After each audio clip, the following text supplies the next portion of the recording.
Okay, you see a bobcat, which isn't why I'm recording this, but I was using it to begin with because I have a 1940 Indian four-cylinder motorcycle whose engine was stuck, and because the oil has so gunked up on it, decided to make an oil change. So using the bobcat, I figured I could tow it around my yard since I'm by myself, with no immediate friends close by. So I decided to mount a Condor chalk in the front of the bucket, which if you don't have that, you could just use pallets or a 4x8 sheet of plywood off the ground and the ride bolts strategically placed.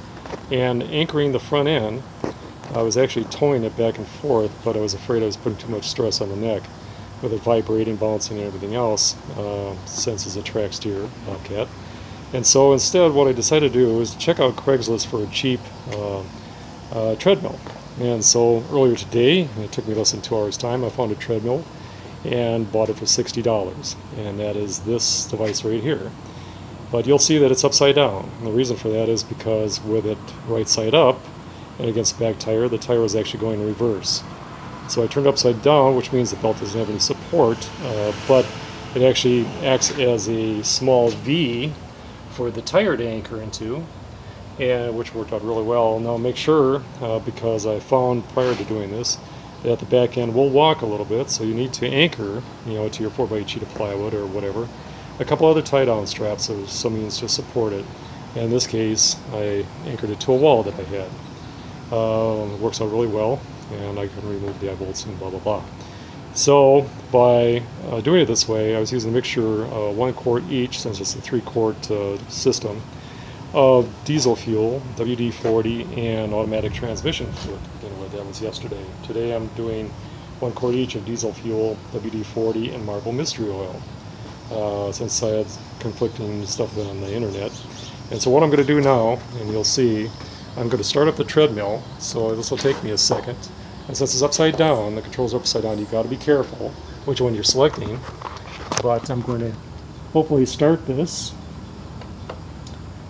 And in a moment here, it'll take a second.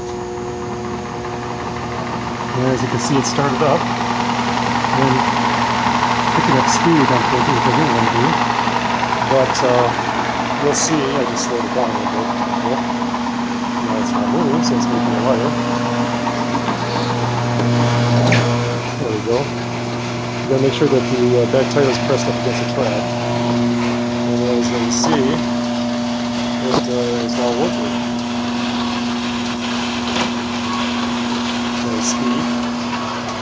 And now it's moving.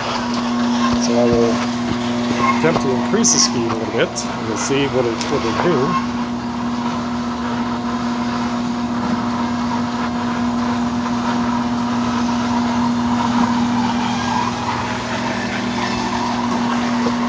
It's now taken off quite well.